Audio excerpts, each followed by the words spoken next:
ma'am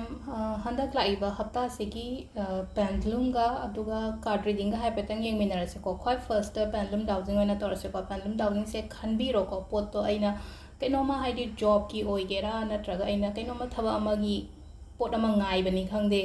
नत्रगा हाइदि अइगा मागसे हाइदि करम कांदा हाइतारेको हाइदि normal ओइरकदगे खोदकदगेको हाइदि सुम example नि कोइना पीसेको पोट अमा खनबिरोबा अइना हजे हजे ngaतंग हेक वीडियो से येंबगा अई वखंद लापदो अदुदो खनबिरसेको हाइदि मिर्शला ngaतंग हाइदि 5 टाइम्स कुंबा हाइतारेको हाइदि शोर से हाइदि ब्रीद इन ब्रीद आउट कुंबसेको मंगारा कुंबाको मिर्शला खनबिरेनाको साइगी वखंदुसु खल्लगको अदुगी मतुंगदा हाइपेतंग हाइदि अखोगी पेंडुलमगी कैनोसे कई लाके हाइबदो एनर्जी से हाइपेतंग येंगसिको हंदक हप्तागी ओइना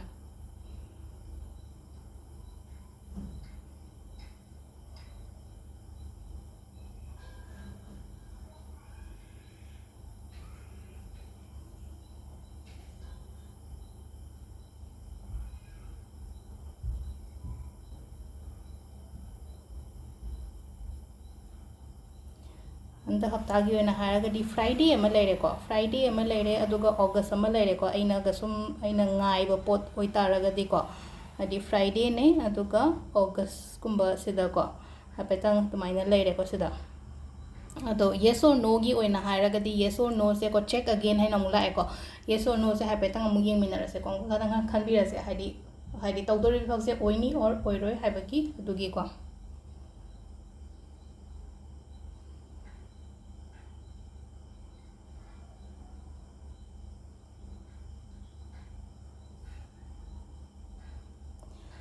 होय येस हाइना देमु लाएको सिदको हाइदि येस हाइना लाए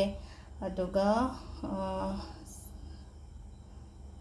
सिदा लेरेको हाइदि येस और नो ngसाइगी चेक अगेन हाइना लाखिउदो आबदना हाइदि कैनोगी मंथ बुदी ऑगस्ट से दुम हाइबुदी याबा चांसेस यामना लेरेको अदु सिदा लेरे पेंडुलमगी एनर्जी नको अदु कार्ड की मेसेज हाइपेतंग येंगमिनरसे अदो अखोगी कार्ड की सेको एक क्रिस्टल अहुम खतंग लौथोकचगेको ख्वाई फर्स्ट क्लियर क्वार्ट्स अमा लेरेको क्लियर क्वार्ट्स से खनसिरा नत्रगा टाइगर आई खनसिरा अदुगा नत्रगना अखोगी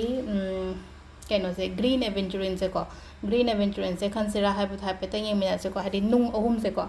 अइंगोंदा ख्वाइदगी करंबना हेना चिंजनगे हाइबदोको अतु येंगबिरोको सिगे नुंग अहुम से ग्रीन एवेंचुरिन ने क्लियर क्वार्ट्स ने अदुगा टाइगर आई ने को अहुम सिदगी अमा खलगा अहुम अदुदगी लाकपा मेसेज तो हाइपेतंग येंगमिनरसे को ख्वाई फर्स्ट आई क्लियर क्वार्ट्स से लौथोकचगेको क्लियर क्वार्ट्स सुम अइनासु सुम पाम्बा स्टोन जो ओइको अदो अहमदा क्लियर क्वार्ट्स खनबंगेगी करी एनर्जी लेके हाइबदो हंदक हफ्तागी गाइडेंस कई लेके हाइबदो हाइपेतंग येंगमिनरसे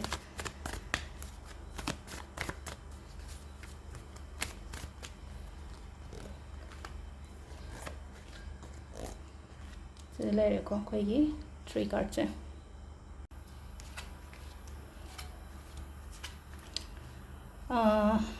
अदुम सिदको हाइदि ऑलमोस्ट अदुम पॉजिटिव तदी नमनदी लाएको कार्ड से नेगेटिव अमा खतंग लाए लाको से नेगेटिव अमा खतंग लाको हायरगदी एनर्जी फतबा हाय तारेको सराउंडिंग एनर्जी से फतबा येंगजनबा खोचनबा हाय तारेको अदुमाइना गुंबा यामना लैबा हाय तारेको होजि आइगी लाइफ द ओइरो नत्रगा आइगी युमदमकने हारसनेको अकोइबदा हाय तारेको आइगी युमद ओइरो नत्रगा ऑफिस तो ओइरो अकोइबदा लैबा मी मैमसिनाको अइंगोंदा कलक्पा येंगजनबा खोचनबा यामना लेबको अदु मैमदो लैरगसु कमाइ तौगे हाय कादा अइंगोंदा थबक कायरकद्रा खोलकद्रा हाइबगी अदुगी कैनोदी कैसु सुदोको लेरको अमु कैनो तौरगा थबकी ओइना हारगदी नत्रगा हाइदि सुम हजिकसे आइगी ओइना हारगदी हाइदि अफबा पिरकपगुंबा ईश्वरगी ब्लेसिंग्स गुंबा लेबा मखुतिंग थोगा सिदा पोट अमा फजबा पोट अमा पिरेना कप सिदा हाइदि अखोइगी उचेक अंगौबा अमा तोंगगा हाइ तारको यामना येंगबदसु फजैना सिसे अदुना हाइदि something good is coming to your way एना हाइबने सिदा हाइसे something good new opportunities new offer new job नि खंगदे जॉब तो ओइतासु प्रमोशंस नि खंगदे अमनि खंगदे अदुमाइना हाइ तो रिलेशनशिप्स को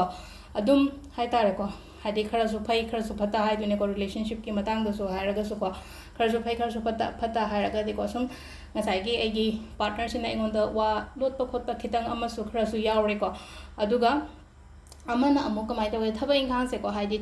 आइगी ओइना हारगदि को हजिकसे तसेंगना हारगदि यामना चैलेंजिंग ओइबा मतमने को हाइ तारगा हाइदि यामना तराइबा ओइदबा पोचिंग से तराइबा ओइदबने आई कमाइ तौबा ताइ ए अमोइना होटना बताइबा आइगी थबकी दो ओइरो रिलेशनशिप की मतंगी दो ओइरो युमगी आइगी मतंग दो ओइरो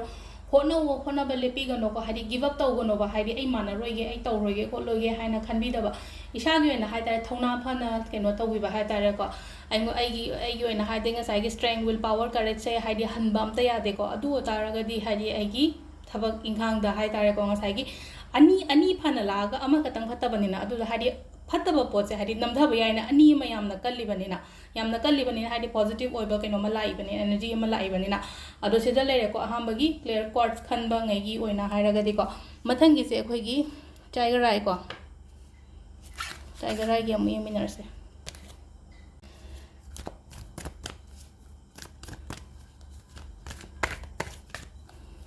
टाइगर आई की सोसिदा को कार्ड से 1 2 and 3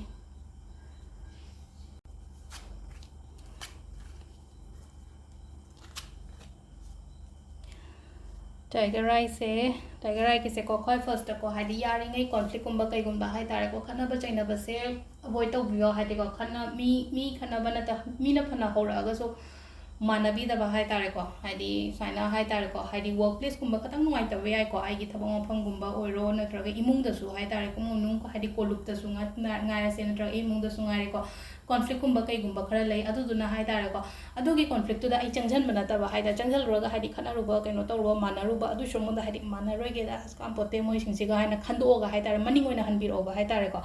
अमना को अमुसु हजिसे सुम नुवाइतबा हाइ तारे को इसादा स्ट्रेस को मयामना लेबा स्ट्रेस लेबा एंजाइटी लेबा हाइ तारे को इवन अहिंगा से को हाइदी फुकला होगला से नुपी से अमका फम मयाइदगा फमगा लेरिसे हाइदी केनो तौरगा हाइदी तुम्बा यादबा खोतबा गुंबा माइनगा लेबा खोतबा हाइते वखन से खनबा हेनमंदना हाइ तारे को आई वखन से खनबा हेनमंदना साइगी तुम्बा यारक्तबा गुंबा सुमाइना सुम तौरगदी हक्चांग गुंबा सोलकनी को अदुना यारगदी सिदा करी गाइडेंस नो हाइबा मतम सिदा को मतम चाना तुम्बियो को हाइदी फतबा खलिबा खोलिबा मयाम दो हाइदी थादोकबिबा हाइ तारे को अदुगा मेडिटेट कुंबा तौबियो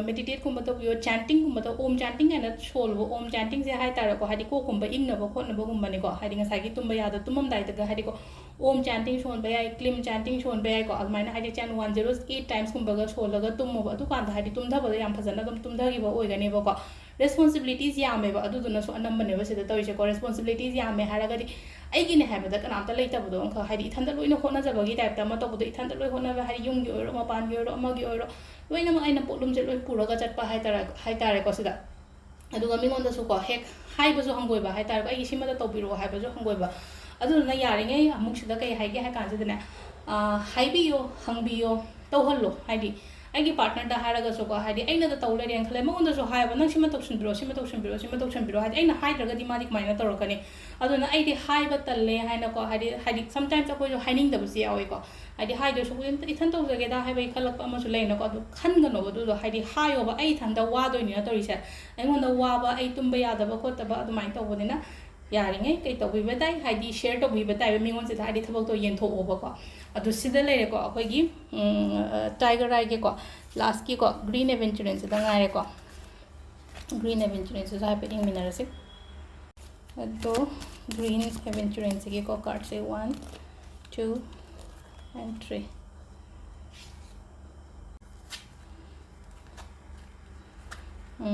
ग्रीन एवेंचुरेंस के से फरे को यामना कार्ड से को हाइदी याम थुना हाइ तारे को ऐसे अफबा फेस अमदा लाइफ की अफबा नुंगाइबा जगह अमदा हाइदी टर्न तोरकपा चंगजलकपा खोजलकपा ओइना ओइको अदो ngसाइगी हाइदी आइना लाइफ की अफबा फेस अमदा चंगजलकपा मतम से दा आइंगोंदा माइ पाकपा आइंगोंदा कैनो तौबा ग्रोथ लेबा करियर दा करी दा हाइ तारे को हाइदी मकोक थोंगकपा खोलकपा मयाम ममांगदा थोगा वा ngang नत्रगा हाइदा मीना मसक खंगबीबा मतमदो ओइगनी को अदो हाइदी मीना खंगबीरिङै